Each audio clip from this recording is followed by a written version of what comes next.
ನಮಸ್ಕಾರ. ಮುಖ್ಯಾಂಶಗಳು. ಮಳೆಯಿಂದ ನಗರ ಪ್ರದೇಶಗಳಲ್ಲಿ ಉಂಟಾಗುವ ಸಮಸ್ಯೆಗಳಿಗೆ ಶಾಶ್ವತ ಪರಿಹಾರ, ಸೂಕ್ತ ಕ್ರಮ ಕೈಗೊಳ್ಳಲು ಹಿರಿಯ ಅಧಿಕಾರಿಗಳಿಗೆ ಮುಖ್ಯಮಂತ್ರಿ ಬಸವರಾಜ ಬೊಮ್ಮಾಯಿ ಸೂಚನೆ. ರಾಷ್ಟ್ರಪತಿ ರಾಮನಾಥ್ ಕೋವಿಂದ್ ಅವರಿಂದ ಚಾಮರಾಜನಗರ ಜಿಲ್ಲೆಯ 450 ಹಾಸಿಗೆಗಳ ಸುಸಜ್ಜಿತ ಆಸ್ಪತ್ರೆ ನಾಳೆ ಲೋಕಾರ್ಪಣೆ. ಸ್ವಾಮಿತ್ವ ಯೋಜನೆ ಸುಭದ್ರ ಆರ್ಥಿಕ ವ್ಯವಸ್ಥೆಗೆ ಪೂರಕ, ಸಾಮಾನ್ಯ ಜನರಿಗೆ ಸಾಲ ಸೌಲಭ್ಯ ಒದಗಿಸಲು ಸಹಕಾರಿ, ಪ್ರಧಾನಿ ನರೇಂದ್ರ ಮೋದಿ. ಹಾಗೂ ನಾಡಹಬ್ಬ ದಸರಾಕ್ಕೆ ನಾಳೆ ವಿದ್ಯುಕ್ತ ಚಾಲನೆ, ಕೋವಿಡ್ ಮಾರ್ಗಸೂಚಿ ಅನುಸಾರ ಸರಳ ಆಚರಣೆ, ಎಸ್ಟಿ ಸೋಮಶೇಖರ್.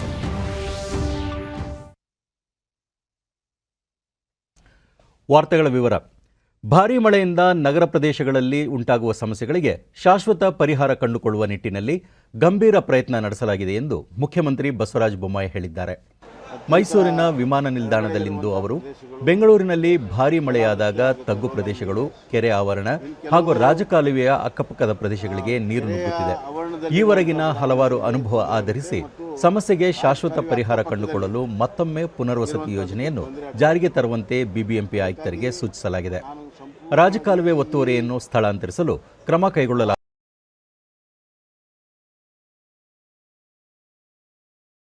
ಗುಂಡಿ ಮುಚ್ಚುವ ಕಾಮಗಾರಿ ಕೈಗೆತ್ತಿಕೊಳ್ಳಲಾಗುವುದು. ರಸ್ತೆಗಳ ಆಡಿಟ್ಗಾಗಿ ಕಾರ್ಯಪಡೆ ರಚನೆ ಮಾಡಲಾಗಿದೆ. ಯಾವಾಗ ರಸ್ತೆ ನಿರ್ಮಾಣವಾಯಿತು, ಎಷ್ಟು ಬಾರಿ ನಿರ್ವಹಣೆ ಮಾಡಲಾಗಿದೆ, ಕಾಮಗಾರಿ ಕಳಪೆಯಾಗಿದೆಯೇ ಎಂಬೆಲ್ಲ ಮಾಹಿತಿಗಳನ್ನು ಆಧರಿಸಿ ಕಾರ್ಯಪಡೆ ವರದಿ ನೀಡಲಿದೆ. ಬಳಿಕ ಕಳಪೆ ಕಾಮಗಾರಿ ಮಾಡಿದವರ ವಿರುದ್ಧ ಕಠಿಣ ಕ್ರಮ ಜರುಗಿಸಲಾಗುವುದು ಎಂದರು.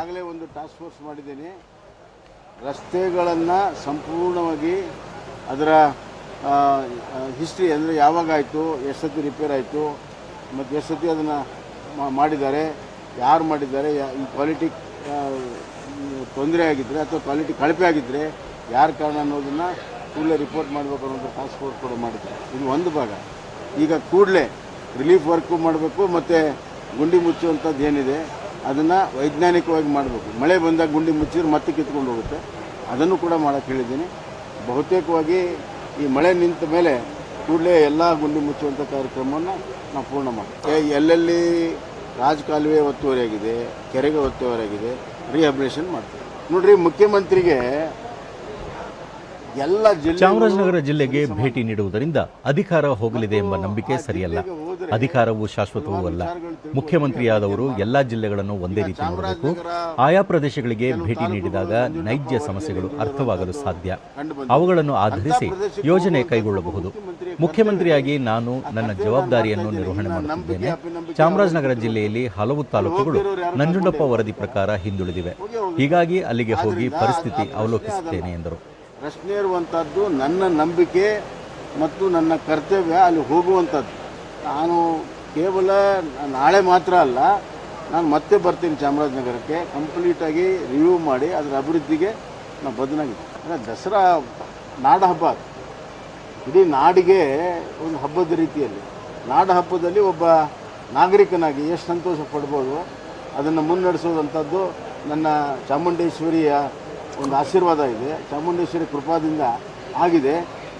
ಈ ಸಂದರ್ಭದಲ್ಲಿ ನಾಡಿಗೆ ಮಳೆ ಬೆಳೆ ಬಂದು ಜನಕ್ಕೆಲ್ಲ ಒಳ್ಳೆಯದಾಗಲಿ ಅನ್ನುವಂಥ ಬೇಡ್ಕೊಳ್ಳುವಂಥದ್ದು, ಜನರ ಪರವಾಗಿ ಬೇಡ್ಕೊಳ್ಳುವಂಥ ಸೌಭಾಗ್ಯ ಬಂದಿದೆ. ಸಂತೋಷ. ರಾಷ್ಟ್ರಪತಿ ರಾಮನಾಥ್ ಕೋವಿಂದ್ ಇಂದಿನಿಂದ 3 ದಿನಗಳ ರಾಜ್ಯ ಪ್ರವಾಸ ಕೈಗೊಂಡಿದ್ದು, ಇಂದು ಸಂಜೆ ರಾಜಭವನದಲ್ಲಿ ಕರ್ನಾಟಕ ಹೈಕೋರ್ಟ್ನ ನ್ಯಾಯಮೂರ್ತಿಗಳೊಂದಿಗೆ ಸಮಾಲೋಚನೆ ನಡೆಸಿದರು.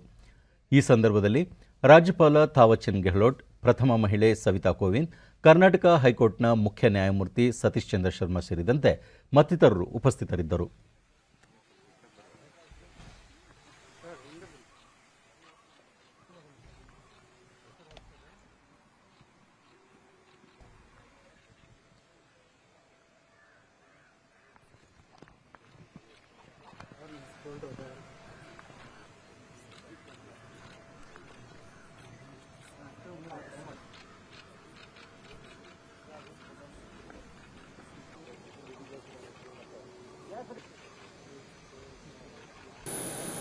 ಇದಕ್ಕೂ ಮುನ್ನ ಇಂದು ಬೆಳಗ್ಗೆ ರಾಷ್ಟ್ರಪತಿ ಅವರನ್ನು ಬೆಂಗಳೂರಿನ HAL ವಿಮಾನ ನಿಲ್ದಾಣದಲ್ಲಿ ಮುಖ್ಯಮಂತ್ರಿ ಬಸವರಾಜ ಬೊಮ್ಮಾಯಿ ಸ್ವಾಗತಿಸಿದರು.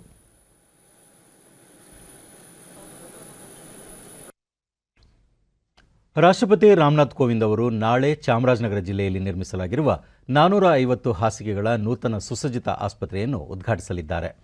ಕಾರ್ಯಕ್ರಮದಲ್ಲಿ ರಾಜ್ಯಪಾಲ ತಾವರ್ಚಂದ್ ಗೆಹ್ಲೋಟ್, ಮುಖ್ಯಮಂತ್ರಿ ಬಸವರಾಜ ಬೊಮ್ಮಾಯಿ ಸೇರಿದಂತೆ ಸಚಿವರು, ಸಂಸದರು ಪಾಲ್ಗೊಳ್ಳಲಿದ್ದಾರೆ. ರಾಷ್ಟ್ರಪತಿ ಆಗಮನದ ಹಿನ್ನೆಲೆಯಲ್ಲಿ ವೇದಿಕೆ ನಿರ್ಮಾಣ ಕಾರ್ಯದ ಅಂತಿಮ ಸಿದ್ಧತೆಗಳು ನಡೆಯುತ್ತಿದ್ದು, ಅಗತ್ಯ ಭದ್ರತಾ ಕ್ರಮಗಳನ್ನು ಕೈಗೊಳ್ಳಲಾಗಿದೆ. ಜಿಲ್ಲೆಯಲ್ಲಿ ಸುಸಜ್ಜಿತ ಆಸ್ಪತ್ರೆ ಆರಂಭವಾಗಿರುವ ಹಿನ್ನೆಲೆಯಲ್ಲಿ ಸಾಹಿತಿ, ಚಿಂತಕರು ಡಿಡಿ ನ್ಯೂಸ್ನೊಂದಿಗೆ ಸಂತಸ ಹಂಚಿಕೊಂಡಿದ್ದಾರೆ.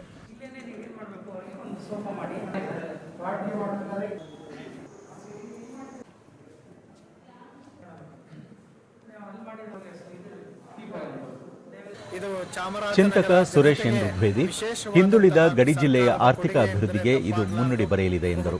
ಆರ್ಥಿಕವಾಗಿ ಹಿಂದುಳಿದಿರತಕ್ಕಂತಹ ಈ ಜಿಲ್ಲೆಗೆ ವಿಶೇಷವಾದಂತಹ ವೈದ್ಯಕೀಯ ಕಾಲೇಜು ಜೊತೆಗೆ ಆಸ್ಪತ್ರೆಯ ನಿರ್ಮಾಣ ಆಗಿರತಕ್ಕಂಥದ್ದು ನಮ್ಮ ಇಡೀ ಜಿಲ್ಲೆಗೆ ಬಹಳ ಸಂತೋಷವನ್ನು ತಂದಿದೆ. ವೈದ್ಯಕೀಯ ಮಹಾವಿದ್ಯಾಲಯ ರಂಗಕರ್ಮಿ ಅಬ್ರಹಾಂ ಡಿಸಿಲ್ವಾ, ಆಸ್ಪತ್ರೆ ಉದ್ಘಾಟನೆಯಿಂದ ಇನ್ನು ಮುಂದೆ ಜಿಲ್ಲೆಯ ಜನರ ಭಾವನೆ ತಪ್ಪಲಿದೆ ಎಂಬ ಆಶಯ ವ್ಯಕ್ತಪಡಿಸಿದರು. ಸೀರಿಯಸ್ ಕೇಸ್ಗಳನ್ನ ಅಟೆಂಡ್ ಮಾಡ್ತಾರೆ, ಅಲ್ಲಿ ವಿಶೇಷ ತಜ್ಞರುಗಳಿರೋದ್ರಿಂದ ವೈದ್ಯಕೀಯ ಮಹಾವಿಶ್ವವಿದ್ಯಾಲಯದ ಆಸ್ಪತ್ರೆಯಲ್ಲಿ ಎಲ್ಲ ರೀತಿಯ ಪೇಷಂಟ್ಸ್ಗಳು ಅಪಘಾತ ಆಗಲಿ ಇನ್ನೊಂದಾಗಲಿ ಅಲ್ಲಿ ನೋಡುವಂಥದ್ದು ಅನೇಕ ಸೌಲಭ್ಯಗಳು ರೋಗಿಗಳಿಗೆ ಸಿಗೋ ಥರ ಆದರೆ ಇನ್ನೂ ಒಳ್ಳೆಯ ಬೆಳವಣಿಗೆ ಆಗುತ್ತೆ. ಆಮೇಲೆ ಜನರಲ್ ಆಸ್ಪತ್ರೆ ಸಾಹಿತಿ ವೆಂಕಟರಾಜು, ಜಿಲ್ಲೆಯಲ್ಲಿ ಸುಸಜ್ಜಿತ ಆಸ್ಪತ್ರೆ ಆರಂಭವಾಗುತ್ತಿರುವುದು ಜಿಲ್ಲಾಸ್ಪತ್ರೆಯ ಮೇಲಿನ ಒತ್ತಡ ಕಡಿಮೆಯಾಗಲಿದೆ ಎಂದರು. ಈಗ ಈ 21ನೇ ಇಸ್ವಿ ಹೊತ್ತಿಗೆ ಚಾಮರಾಜನಗರದಲ್ಲಿ ವೈದ್ಯಕೀಯ ಮಹಾವಿದ್ಯಾಲಯದ ದೊಡ್ಡ ಆಸ್ಪತ್ರೆ ಆಗಿದೆ. ಅನೇಕ ಜನ, ಸಾವಿರಾರು ಜನ ರೋಗಿಗಳಿಗೆ, ಸಾವಿರಾರು ಜನಕ್ಕೆ ಶಸ್ತ್ರಚಿಕಿತ್ಸೆಗೆ ಅನುಕೂಲ ಆಗುತ್ತೆ. ಇದು ಒಂದು ಶುಭ ಸೂಚನೆ ಅಂತ ಅಂದ್ಕೊಂಡಿದೆ. ವೈದ್ಯ ಗುರುಕಿರಣ್, ನೂತನ ಆಸ್ಪತ್ರೆ ಜಿಲ್ಲೆಯ ಜನರ ಆರೋಗ್ಯ ರಕ್ಷಣೆಯಲ್ಲಿ ಮಹತ್ವದ ಪಾತ್ರ ವಹಿಸಲಿದೆ ಎಂದು ಹೇಳಿದರು. ದೊರಕಲಿಕ್ಕೆ ಮುಂಚೆ ಏನ್ ಮಾಡ್ತಿದ್ರು, ಜನಗಳು ಇಲ್ಲಿಂದ ಮೈಸೂರಿಗೆ ಓಡಾಡ್ತಿದ್ರು, 60 ಕಿಲೋಮೀಟರ್ ದೂರಕ್ಕೆ ಓಡಾಡ್ತಿದ್ರು ಯಾವುದೇ ಒಂದು ಟ್ರೀಟ್ಮೆಂಟ್ಗೆ, ಸೂಪರ್ ಸ್ಪೆಷಾಲಿಟಿ ಟ್ರೀಟ್ಮೆಂಟ್ಸ್ಗೆ ಬೇಕಾಗಿತ್ತು. ಅದಕ್ಕೋಸ್ಕರ ಈಗ ಇಲ್ಲೇ ಆಗಿರೋದು ನಮ್ಮ ಚಾಮರಾಜನಗರ ಜನತೆಗೆ ಬಹಳ ಅನುಕೂಲ ಹಾಗೂ ಬಹಳ ಒಂದು ಸಹಾಯಕಾರಿಯಾಗಿದೆ. ಇದು ಒಳ್ಳೆ ಮೂವ್ ಮಾಡಿದ್ದಾರೆ ನಮ್ಮ ಗವರ್ಮೆಂಟ್ ಆಫ್ ಕರ್ನಾಟಕ ಇಂದ. ಹಾಗಾಗಿ ಇರ್ತಕ್ಕಂಥ ಜನತೆ ಇದನ್ನ ಸದುಪಯೋಗ ಪಡಿಸ್ಕೋಬೇಕು. ರೈಲ್ವೆ ಇಲಾಖೆಯ ನೌಕರರಿಗೆ 78 ದಿನಗಳ ಬೋನಸ್ ನೀಡಲು ಕೇಂದ್ರ ಸಚಿವ ಸಂಪುಟ ಸಮ್ಮತಿ ನೀಡಿದೆ ಎಂದು ವಾರ್ತಾ ಮತ್ತು ಪ್ರಸಾರ ಖಾತೆ ಸಚಿವ ಅನುರಾಗ್ ಸಿಂಗ್ ಠಾಕೂರ್ ತಿಳಿಸಿದ್ದಾರೆ.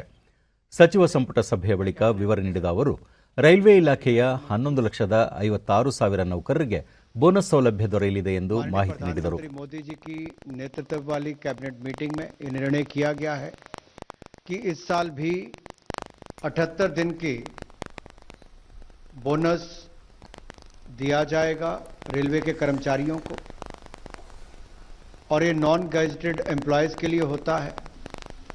11,56,000 नॉन गैजेटेड एम्प्लॉयज़ इससे लाभान्वित होंगे और कुल मिलाकर 1,985 करोड़ रुपए इसके ऊपर व्यय होंगे. फॉर्मूले के आधार पर 72 दिन का बनता था, लेकिन उसके बावजूद माननीय प्रधानमंत्री मोदी जी ने और कैबिनेट ने इस पर निर्णय लिया.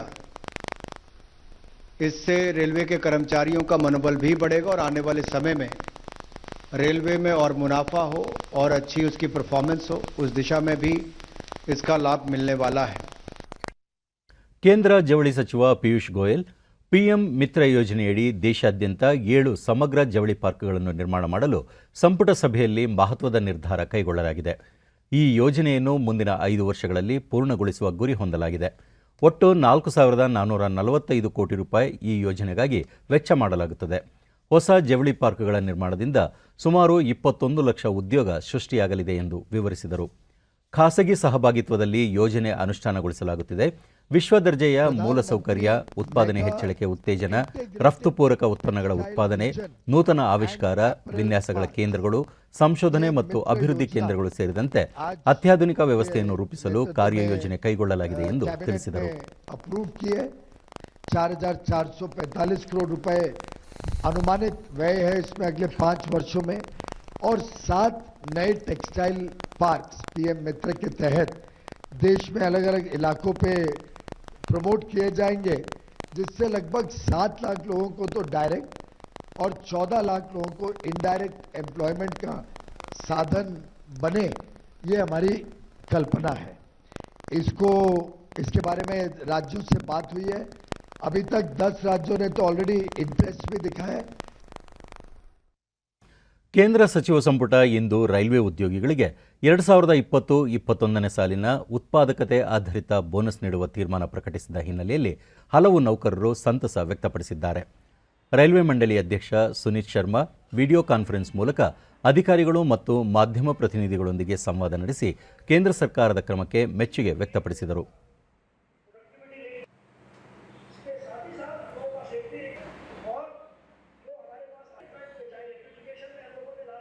And this is to be paid before Dashara holidays, and this will be implemented with immediate effect for this year. ಬೆಂಗಳೂರಿನಲ್ಲಿ ಡಿಡಿ ನ್ಯೂಸ್ನೊಂದಿಗೆ ರೈಲ್ವೆ ಪ್ರಧಾನ ವ್ಯವಸ್ಥಾಪಕ ಶ್ಯಾಮ್ ಸಿಂಗ್ ಬೋನಸ್ ಮೊತ್ತ ನೌಕರರ ಖಾತೆಗೆ 10 ದಿನಗಳೊಳಗೆ ಜಮೆಯಾಗಲಿದೆ. ಇದರಿಂದ ನೌಕರರನ್ನು ಉತ್ತೇಜಿಸಲು ಸಹಕಾರಿಯಾಗಲಿದೆ ಎಂದರು. For the year 2021, and we will be paying within next 2-3 days, definitely before Dashara holidays. This bonus is being paid as part of encouragement to all the employees for the good work done in the past, in the current year, as well as to motivate them to continue the good work for the current year also. ನೈಋತ್ಯ railway ಕಾರ್ಯಾಲಯದ ಮುಖ್ಯ ಅಧೀಕ್ಷಕಿ Sudha Covid ಸಂದಿಗ್ಧತೆಯ ಸಂದರ್ಭ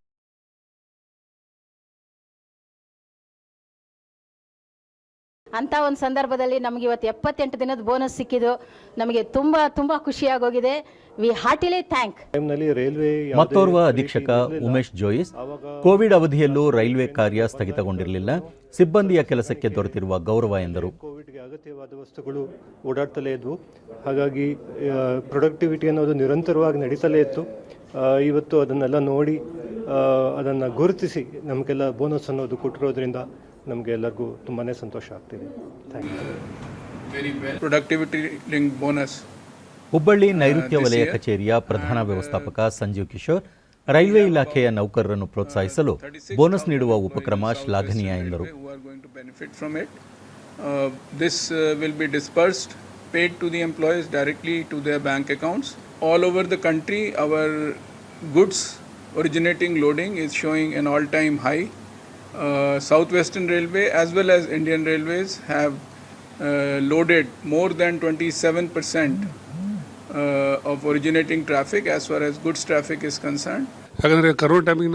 ಹುಬ್ಬಳ್ಳಿ ನೈಋತ್ಯ ವಲಯದ ಸಿಬ್ಬಂದಿ ಕೇಂದ್ರ ಸರ್ಕಾರ bonus ಘೋಷಿಸಿರುವುದಕ್ಕೆ ಸಂತಸ ವ್ಯಕ್ತಪಡಿಸಿದ್ದಾರೆ. रेलवे की टीम जो है हम कर्मचारी को बोनस जो सैंक्शन किया है, मैं उनका बहुत शुक्रिया अदा करता हूँ, धन्यवाद करता हूँ और आशा करता हूँ कि हमारे को दिए सो बहुत मेहरबानी कर दिए. ಈಗ railway board railway minister 2021 bonus declare ಮಾಡಿಸಿದ್ರು, ಅದಕ್ಕೆ ತುಂಬ ಸಂತೋಷ ಇದೆ.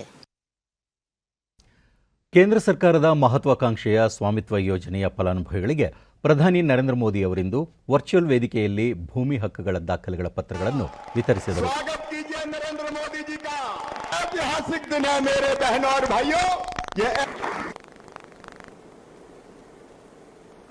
जोरदार तालियों से आइए इस अधिकार पत्र वितरण कार्यक्रम को ಬಳಿಕ ಅವರು ದೇಶದ ಹಳ್ಳಿಗಳಲ್ಲಿ ಅಭಿವೃದ್ಧಿ ಮತ್ತು ವಿಶ್ವಾಸದ ಹೊಸ ಮಂತ್ರಕ್ಕೆ ಸ್ವಾಮಿತ್ವ ಯೋಜನೆ ಸಹಕಾರಿಯಾಗಲಿದೆ.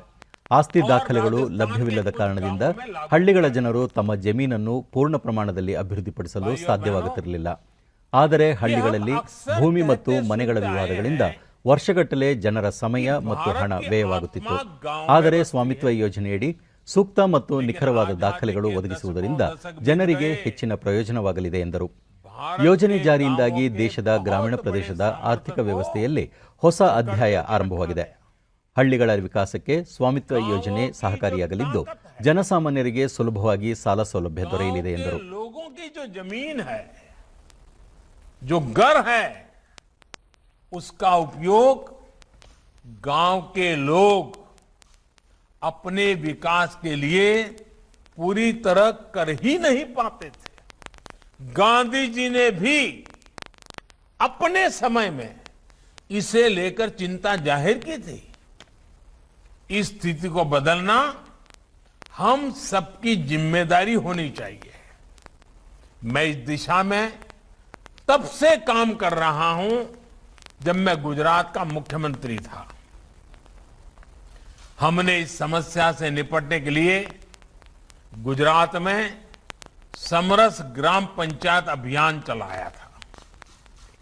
मैंने देखा है कि सही प्रयास किए जाएं तो पूरा गांव मिलकर उसे आगे बढ़ाता है। ಇದಕ್ಕೂ ಮುನ್ನ ಫಲಾನುಭವಿಗಳೊಂದಿಗೆ ಪ್ರಧಾನಿ ನರೇಂದ್ರ ಮೋದಿ ಸಂವಾದ ನಡೆಸಿದರು. मैं मां नर्मदा के पावन तट पर मेरा गांव है और जब सर्वे किया था गांव में आबादी के लिए, उसमें हम मदद भी किए, चूना का रेक भी लगाया और जरीब भी खींचे।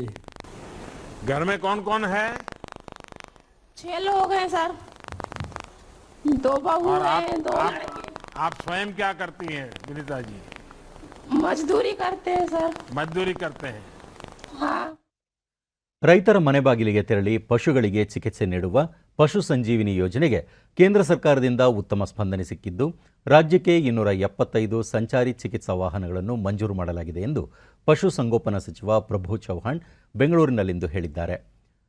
ಸುದ್ದಿಗೋಷ್ಠಿಯಲ್ಲಿ ಅವರು ಪಶು ಸಂಜೀವಿನಿ ಸಂಚಾರಿ ಚಿಕಿತ್ಸಾ ವಾಹನಗಳನ್ನು ಎಲ್ಲ ತಾಲೂಕುಗಳಿಗೂ ನೀಡಬೇಕೆಂದು ಪಕ್ಷಾತೀತವಾಗಿ ಜನಪ್ರತಿನಿಧಿಗಳಿಂದ ಬೇಡಿಕೆ ಬಂದಿದ್ದು, ಈ ಹಿನ್ನೆಲೆಯಲ್ಲಿ ಕಳೆದ 1 ವರ್ಷದಿಂದ ಕೇಂದ್ರ ಸರ್ಕಾರದೊಂದಿಗೆ ನಿರಂತರ ಚರ್ಚೆ ನಡೆಸಲಾಗಿದ್ದು, ರಾಷ್ಟ್ರೀಯ ರೋಗ ನಿಯಂತ್ರಣ ಕಾರ್ಯಕ್ರಮದಡಿ ಪ್ರತಿ ವಾಹನಕ್ಕೆ 16 ಲಕ್ಷ ರೂಪಾಯಿಯಂತೆ 44 ಕೋಟಿ ರೂಪಾಯಿಗಳ ಅನುದಾನದಲ್ಲಿ 275 ವಾಹನಗಳನ್ನು ಮಂಜೂರು ಮಾಡಲಾಗಿದೆ. ಇವುಗಳ ನಿರ್ವಹಣೆಗೆ ಪ್ರತಿ ವರ್ಷ ಹೆಚ್ಚುವರಿ 50 ಕೋಟಿ ವೆಚ್ಚ ತಗಲಿದ್ದು, ರಾಜ್ಯ ಸರ್ಕಾರ ಶೇಕಡ 40ರಷ್ಟು, ಕೇಂದ್ರ ಸರ್ಕಾರ ಶೇಕಡ 60ರಷ್ಟು ಭರಿಸಲಿದೆ. ಪಿಪಿಪಿ ಮಾದರಿಯಲ್ಲಿ ವಾಹನಗಳ ನಿರ್ವಹಣೆ ಕೈಗೊಳ್ಳಲಾಗುವುದು ಎಂದರು. ಸಂಚಾರಿ ಚಿಕಿತ್ಸಾ ವಾಹನದಲ್ಲಿ ಓರ್ವ ಪಶುವೈದ್ಯರು, ಪಶು ವೈದ್ಯಕೀಯ ಸಹಾಯಕ, ಚಾಲಕ ಹಾಗೂ ಪರಿಚಾರಕರು ಕೆಲಸ ನಿರ್ವಹಿಸಲಿದ್ದಾರೆ. ಮುಖ್ಯಮಂತ್ರಿಗಳೊಂದಿಗೆ ಚರ್ಚಿಸಿ ಶೀಘ್ರವೇ ಈ ವಾಹನಗಳನ್ನು ಲೋಕಾರ್ಪಣೆ ಮಾಡಲಾಗುವುದು ಎಂದರು. ಕರ್ನಾಟಕ ಸರ್ಕಾರ ಈ ಯೋಜನೆಯನ್ನು ಆರಂಭದಲ್ಲಿ ಪ್ರಾಯೋಗಿಕವಾಗಿ ಜಾರಿಗೊಳಿಸಿತ್ತು. ಈ ಮೊದಲು ಪಶು ಸಂಗೋಪನಾ ಸಚಿವರಾಗಿದ್ದ ಗಿರಿರಾಜ್ ಸಿಂಗ್ ಅವರಿಗೆ ಸಮಗ್ರ ಮಾಹಿತಿ ನೀಡಿದಾಗ ಅದನ್ನು ದೇಶಾದ್ಯಂತ ವಿಸ್ತರಿಸುವ ಭರವಸೆ ನೀಡಿದ್ದರು. ಅದರಂತೆ 15 ರಾಜ್ಯಗಳಿಗೆ ಪಶು ಚಿಕಿತ್ಸಾ ವಾಹನಗಳನ್ನು ನೀಡಿರುವುದು ಹರ್ಷ ತಂದಿದೆ ಎಂದರು. ಕಾಲುಬಾಯಿ ರೋಗ ನಿಯಂತ್ರಣಕ್ಕೆ ಕೇಂದ್ರ ಸರ್ಕಾರ 50 ಲಕ್ಷ ಡೋಸ್ ಲಸಿಕೆಗಳನ್ನು ಪೂರೈಕೆ ಮಾಡಿದೆ. ಹೆಚ್ಚು ರೋಗ ಪತ್ತೆಯಾದ ಜಿಲ್ಲೆಗಳಲ್ಲಿ ಆದ್ಯತೆ ಮೇರೆಗೆ ಲಸಿಕೆ ನೀಡಲಾಗುವುದು ಎಂದು ತಿಳಿಸಿದರು. ವಿಶ್ವವಿಖ್ಯಾತ ಮೈಸೂರು ದಸರಾ ಮಹೋತ್ಸವದ ಉದ್ಘಾಟಕರಾದ ಮಾಜಿ ಮುಖ್ಯಮಂತ್ರಿ ಎಸ್.ಎಂ. ಕೃಷ್ಣ ಅವರನ್ನು ಜಿಲ್ಲಾ ಉಸ್ತುವಾರಿ ಸಚಿವ ಎಸ್.ಟಿ. ಸೋಮಶೇಖರ್ ನೇತೃತ್ವದಲ್ಲಿ ಸ್ವಾಗತಿಸಲಾಯಿತು. ಈ ಸಂದರ್ಭದಲ್ಲಿ ಸಚಿವ ಭಾರತಿ ಬಸವರಾಜ್, ಶಾಸಕ ಜಿಟಿ ದೇವೇಗೌಡ, ಎಲ್ ನಾಗೇಂದ್ರ, ವಿಧಾನ ಪರಿಷತ್ ಸದಸ್ಯ ಎಚ್ ವಿಶ್ವನಾಥ್ ಸೇರಿದಂತೆ ಮತ್ತಿತರರು ಉಪಸ್ಥಿತರಿದ್ದರು.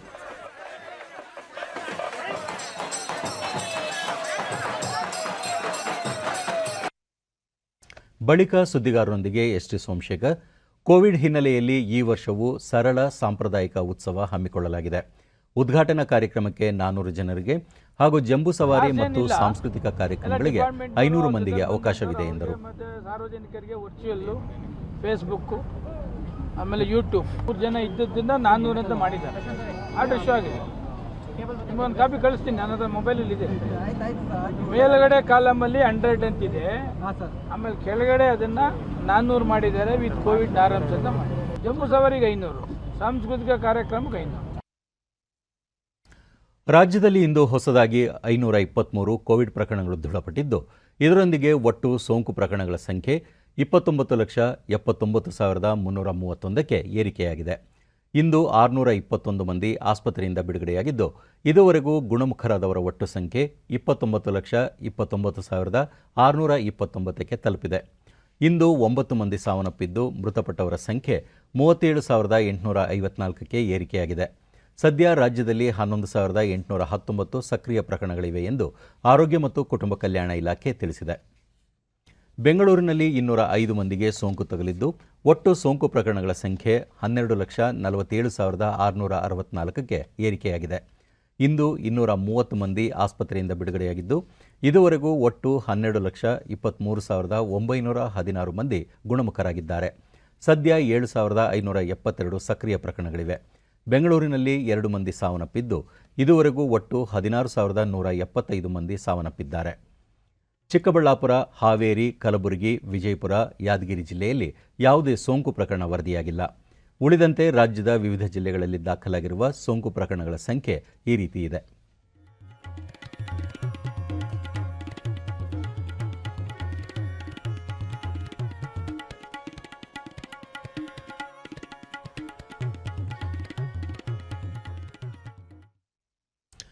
ಭಾರತದ ಸ್ವಾತಂತ್ರ್ಯ ಹೋರಾಟ ಆಂದೋಲನವು ಆಧುನಿಕ ಜಗತ್ತು ಕಂಡ ಅತಿ ದೊಡ್ಡ ಚಳವಳಿಗಳಲ್ಲಿ ಒಂದಾಗಿದೆ. ಸ್ವಾತಂತ್ರ್ಯ ಹೋರಾಟದ ಘಟನೆಗಳು, ತಮ್ಮ ಸರ್ವಸ್ವವನ್ನು ತ್ಯಾಗ ಮಾಡಿದ ಹಲವು ಮಹನೀಯರ ಕುರಿತ ವಿಶೇಷ ವರದಿಯ ಸರಣಿ ಆಕಾಶವಾಣಿ ರಾಷ್ಟ್ರೀಯ ಸುದ್ದಿ ವಿಭಾಗದ ಸಹಕಾರದೊಂದಿಗೆ ಇಲ್ಲಿದೆ.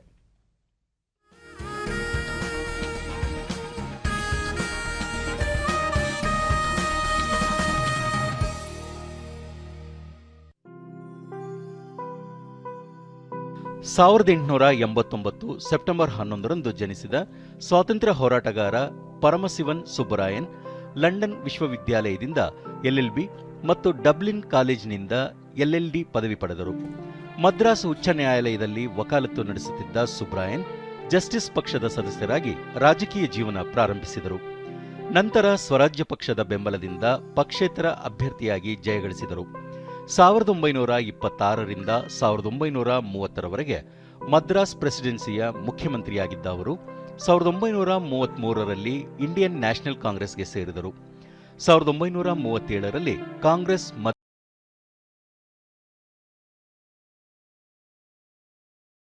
ಸುಬ್ಬರಾಯನ್ ಕಾನೂನು ಮಂತ್ರಿಯಾಗಿ ಕೆಲಸ ಮಾಡಿದರು. 1939ರಲ್ಲಿ ಎರಡನೇ ವಿಶ್ವಯುದ್ಧದ ವೇಳೆ ರಾಜಾಜೆ ಮತ್ತು ಅವರ ಮಂತ್ರಿಮಂಡಲ ರಾಜೀನಾಮೆ ನೀಡಿತು. ಸುಬ್ಬರಾಯನ್ ಅವರು ಭಾರತ ಬಿಟ್ಟು ತೊಲಗಿ ಆಂದೋಲನದಲ್ಲಿ ಭಾಗವಹಿಸಿದ ಕಾರಣದಿಂದ ಜೈಲಿಗೆ ಹೋದರು. 1949ರಿಂದ 1951ರವರೆಗೆ ಸುಬ್ಬರಾಯನ್ ಇಂಡೋನೇಷ್ಯಾದಲ್ಲಿ ಸ್ವತಂತ್ರ ಭಾರತದ ಮೊದಲ ರಾಯಭಾರಿಯಾಗಿದ್ದರು. 1957 ಮತ್ತು 1962ರಲ್ಲಿ ತಿರುಚೆಂಗೋಡ್ನಿಂದ ಲೋಕಸಭೆಗೆ ಆಯ್ಕೆಯಾದರು. ಆದರೆ ಅವರನ್ನು ಮಹಾರಾಷ್ಟ್ರ ರಾಜ್ಯದ ರಾಜ್ಯಪಾಲರನ್ನಾಗಿ ನಿಯೋಜಿಸಲಾಯಿತು.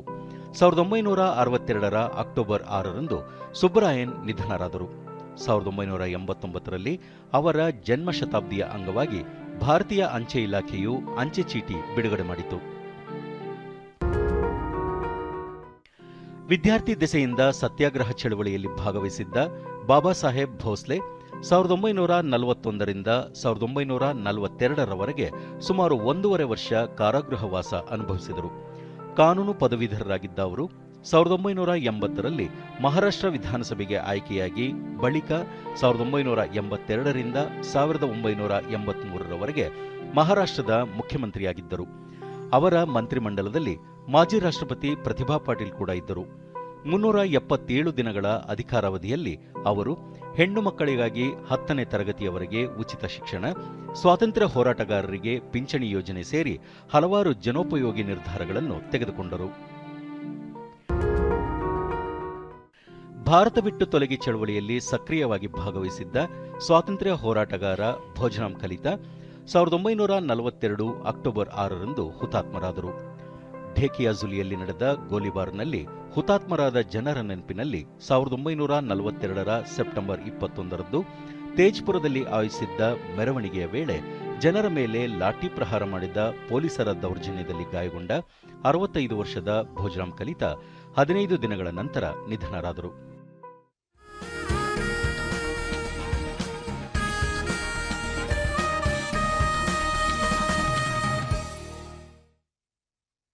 ಕೊನೆಯಲ್ಲಿ ಮತ್ತೊಮ್ಮೆ ಮುಖ್ಯಾಂಶಗಳು.